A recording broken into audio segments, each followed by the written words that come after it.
My name is Claire Marshall and I am an experiential futurist.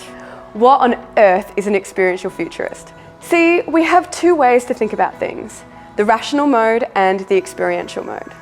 With the rational mode, I could appeal to you with facts and figures, but the experiential mode, I would use techniques like this to make you feel something. And here's the important thing.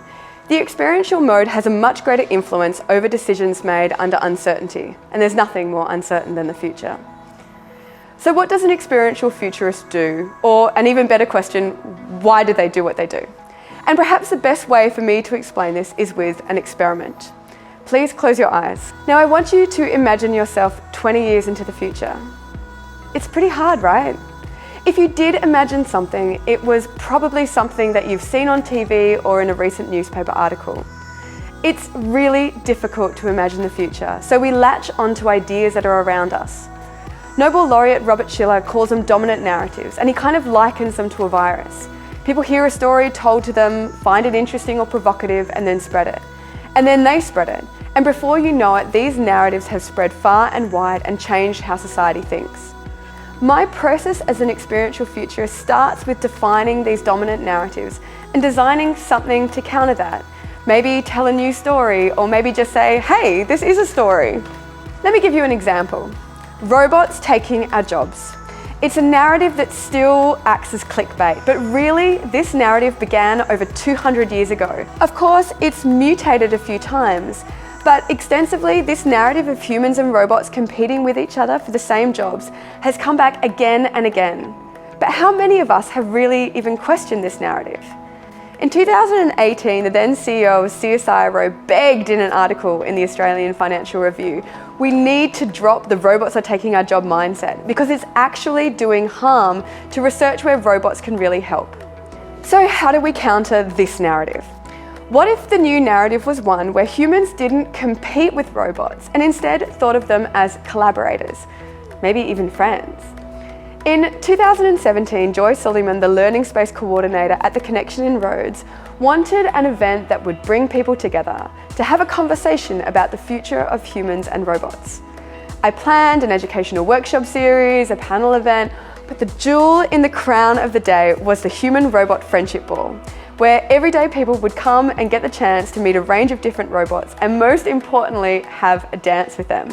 There is nothing quite like watching 100 people and robots doing the Macarena together. Dancing is easy, but what about when the narrative is megatrends and an understanding of concepts like participatory democracy and technology such as blockchain?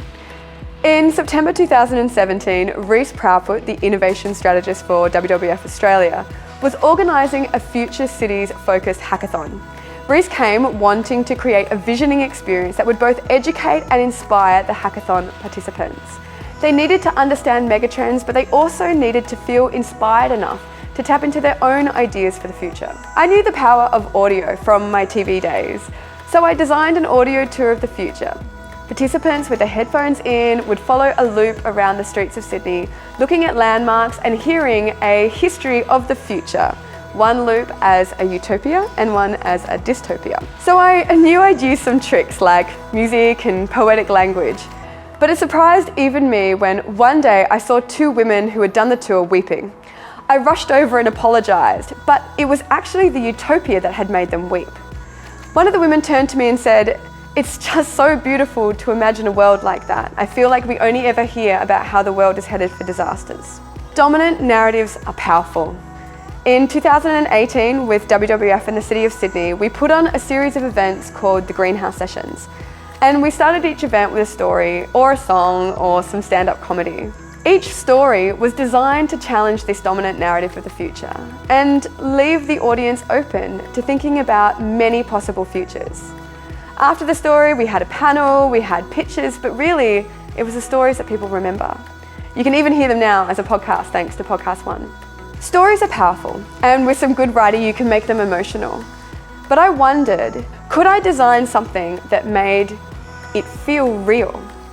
In late 2018, the sustainability team at the City of Sydney asked me to come to a meeting.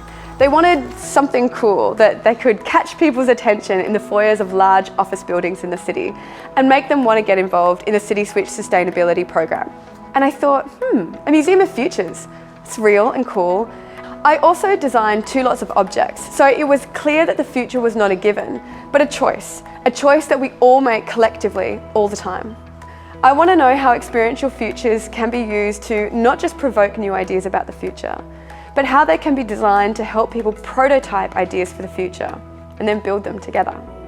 I saw this t-shirt on a kid the other day that read, "The future is now," and I groaned. Because the future is not now, but the seeds of it are, and we are choosing how they grow. I hope, if anything, my work as an experiential futurist helps us look after those seeds just a little bit better.